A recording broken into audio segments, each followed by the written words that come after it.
মই মৰিলে এইটো গানে বাজিব কিন্তু So this song is so important for you, for me, for everyone.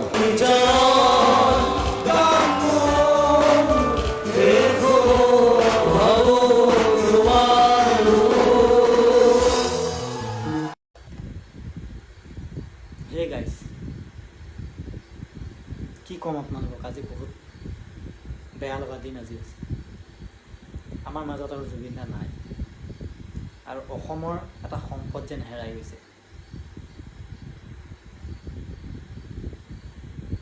আৰু হেৰাই গৈছে মানে হেৰাই গ'ল আগতীয়াকৈ খবৰবিলাক পাই থাকোঁতে যেন যোৱা নাই কিন্তু এইটোৱে সত্য যে আমাৰ মাজত নাই আৰু তো ভগৱানৰ ওচৰত জীয়াই থাকি গৈছে যাতে গোটেই জীৱনটো অমৰ হৈ থাকক ধন্যবাদ